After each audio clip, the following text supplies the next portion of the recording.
Hello everyone and welcome back to a brand new video. Today we have the PSGL highlights of round 2, again doing the mystery GP concept. And this round has actually been decided. It's going to be Imola, one of my all-time favourite tracks. And I've actually been here in real life and has a very magical atmosphere about it. History steeped in every hill, every grandstand, every pit box. I can feel the history there being there. And yeah, it was a great honour to be there, also to watch Ferrari do some car testing. But anyway, back to the point with PSGL. We are looking to try and maximise our first lap. As always, if you can get through Q1 on only one set of soft compound tyres, will be massively advantageous as the qualifying session unfolds later on. And that is exactly what we're going to be looking to do. Adapt on the fly, maximise the lap, and this will be an opportunity to maximise the rest of the qualifying session through the middle sector. And the lap has been pretty well hooked up so far.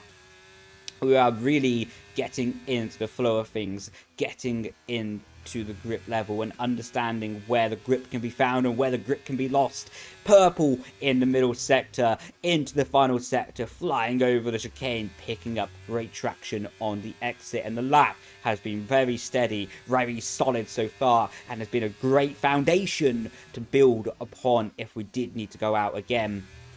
Into the final few corners of the lap, out of the final corner, and we are going to be opening DRS to go fastest of anyone, and that is going to be enough to put us through to Q2 on one set of tyres. The start of Q2, we went out on a worn set of tyres, and we actually went fastest of anyone while on the worn set of tyres anyway, if I'm not mistaken, and that's the information that I have.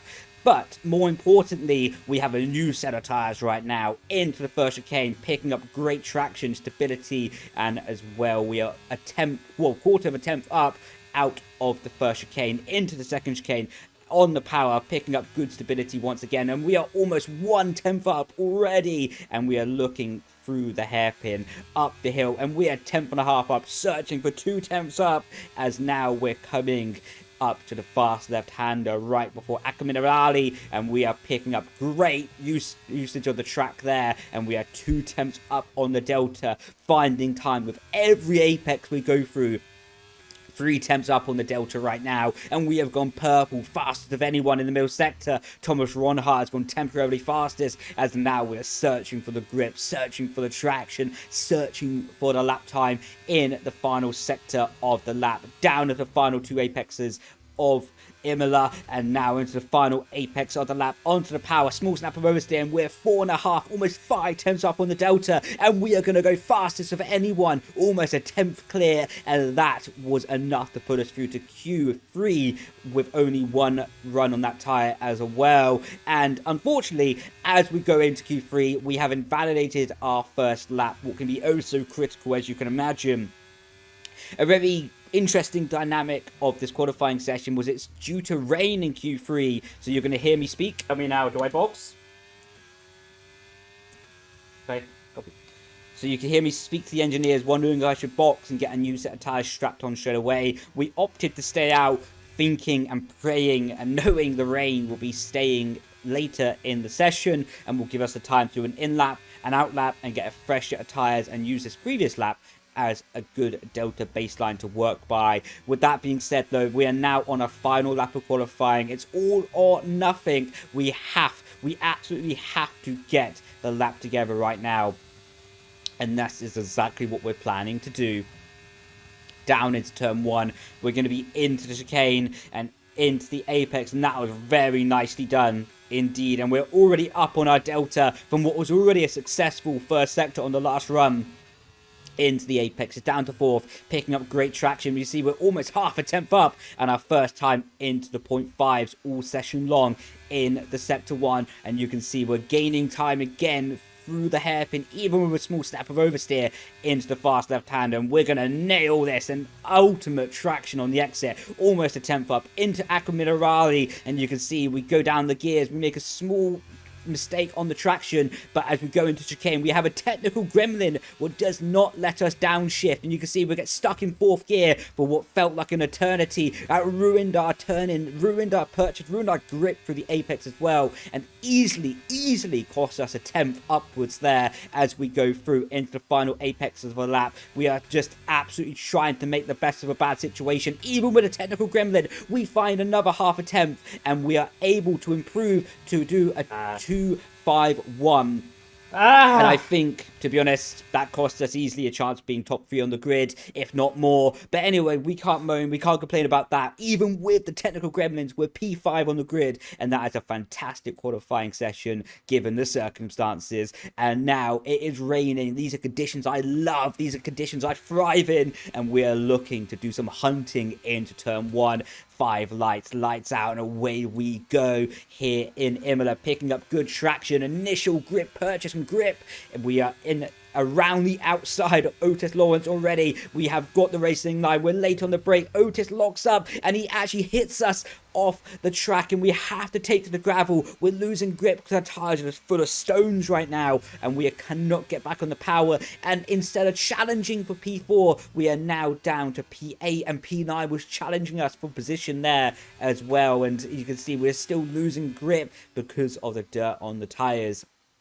We have now been able to hold back into a stability and a good place of P8. You can hear my comments live in the race of feeling like I got hit in the turn 1, and we are going to be taking a replay of that at the end of lap 1 as well, asking if I had damage. And you can see we're already getting back into the flow of things. We're already starting to hunt. We're already starting to close down on the cars ahead and get back in the mindset to start challenging. We still believe we can win this race. We still believe we can make up positions. We have just got to execute these laps perfectly. And it might be a bit more of a challenge. Definitely is a bit more of a challenge, actually. But I still have full belief that we can get back up. We are on slightly lower wings than everyone else around us. We took a risk. We took a gamble. And it might pay off, as you will see later in the race. With that being said, though, we are going to be taking a replay at lap 1 as we look around the outside of Otis. He locks up the rear axle of the car, it slides, taps us, and you can see as a natural pinball effect, we get hit and we go off to the gravel. Otis did apologise for that. Just to be honest, a racing incident was not meant deliberately. He locked up the rear tyres, slid, and it was just unfortunate where our car position was, and that's what sent us pinballing across the gravel and cost us the positions on track. So please do not show any hate to Otis. Was not his fault at all. But as that being said, you can see our lower wings in complete effect, and we're flying, absolutely rocketing around the outside of Jed on the pit straight, showing the pace that we have on the car. And as long as we can be within 4 tenths on the exit of corners, we have a chance to overtake just by the nature of how much lower our wings are. You can see 1 tenth behind Luke. We go down the inside, keep the car controlled, no locking up here, and you can see we're able to hang it down the inside, put him offline for the pit straight. You can see he's using a bit of battery on exit, and we're going to start using our battery later, and you're going to see how much straight line speed we have and how little wings we are using, turning on the battery, and you can see the overspeed that we have around the outside. Late on the brake, we just get squeezed complete to the curb, and you can see Luke turns in, gives us no option, and now you can see I have to be honest, I have to put my hands up. I got a snap of oversteer, push Jed off the track as a natural result. Was not intentional, was not something that I was planning to do. You can see now we are actually going to lift off the throttle. Yeah, we're going to lift off the throttle on the straight and actually give back that time as well. We could have kept the throttle pinned, but we decided to be a gentleman about it. And the reality of racing is there's a lot of people who don't even want to talk about their own mistakes, but I can talk about my mistake. I made a mistake there and was not the right thing to do, so I gave back the time. Does not, let's say, quotation, fix what happened, but at least it can show an essence of actually being a grown-up about it and having self-respect as well, to not just cry about it and to try to at least fix the mistake I did, or go some way to fixing it, as, of course, being pushed off track can not technically be redone or fixed. But with that being said, now we are now on lap 6, and we are starting to settle into a different kind of race. We're starting to manage our tyres and ultimately save tyres for later in the stint. We know that there's going to be at least one pit stop in this race, and we are going to be waiting and just playing the long game and trying to save tyres for later on. And you can see we did a few laps of tyre saving, and when we do want to push, when we do want to be close to people, we have all the pace in the world. We have all the ability to close into the cars. And you can see we are all over the back of Luke, especially considering our straight line speed that we have. Lap 12, you decided to fall back a little bit more, and again, just trying to save those tyres, stay out of the dirty air, and that is all my game plan at the moment. And you can see Jed got called in for the pit box, and I can tell you that there's 3 cars who already undercutted us, and now you can see we're having a discussion with our engineer. Is there a scenario we stay out? It's going to be pretty hard to get those positions back.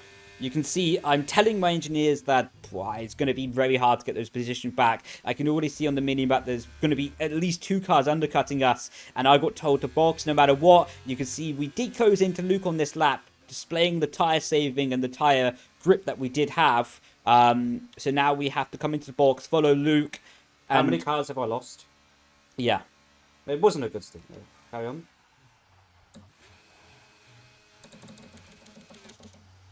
And now, you can't hear it, but I've basically been told that I've lost position to 3 cars. I've basically lost position to 3 cars, including Luke ahead, who's on the same tyre wear as me. It's going to be very difficult considering they're only like one lap fresher tyres compared to the cars ahead. So yeah, it's never a nice feeling for anyone to come out the pit lane and to see 4 cars directly ahead of you, knowing that it's very difficult to overtake in the rain and to not have a big enough tyre advantage to effectively do something big, you know.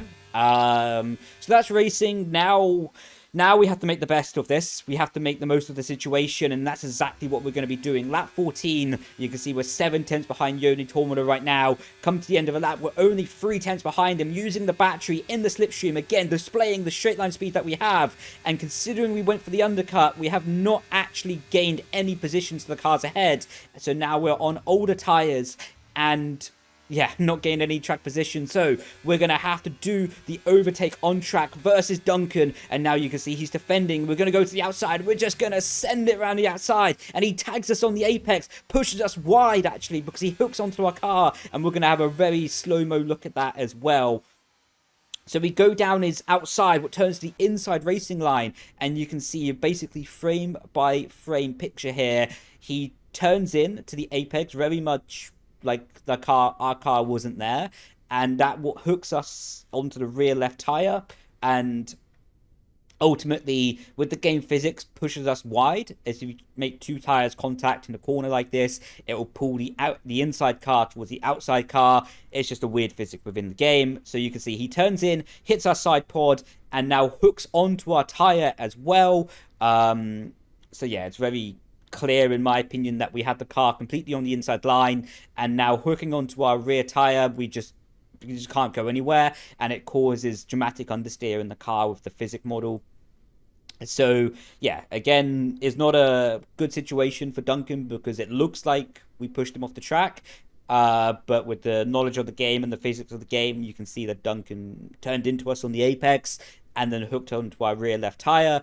That gave us basically no option but to be pulled to the outside of the track. But again, no hard feelings at all. Duncan is a fantastic driver, is a fantastic person. I get on very well with him in a personal life, so it was just unfortunate that that happened, and that's the physics of the game. But with that being said, I got told how much battery Duncan has, and especially with his fresher tire, there was very little I could do.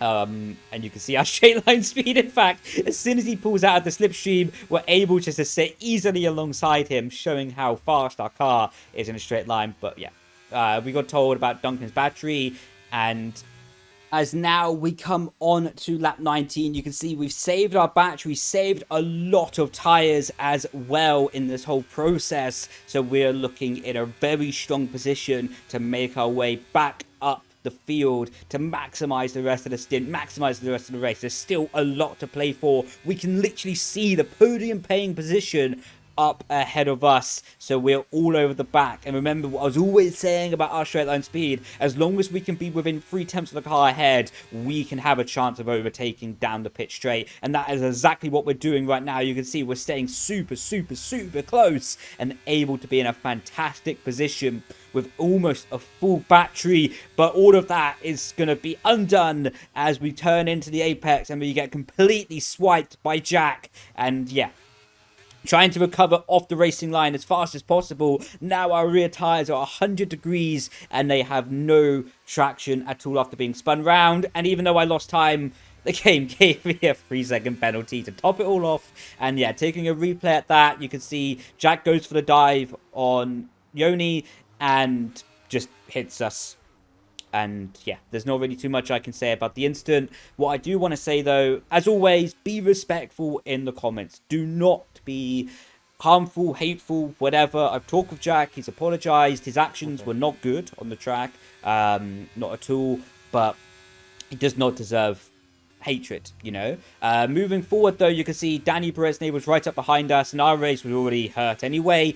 So we just decided to let him pass. You know, Danny's a longtime friend, is a really respectful guy as well, someone that I get along with, and I think there's no point for me to be malicious, you know.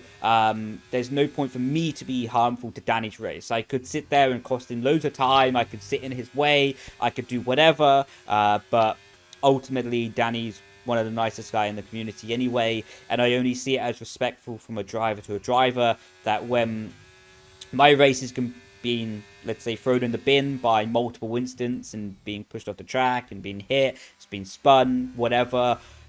Look, it's ultimately only respectful that I do not harm someone else's race. I think in life we should look to build ourselves up rather than hurt someone else to bring them down. And this is the concept that I have in this situation.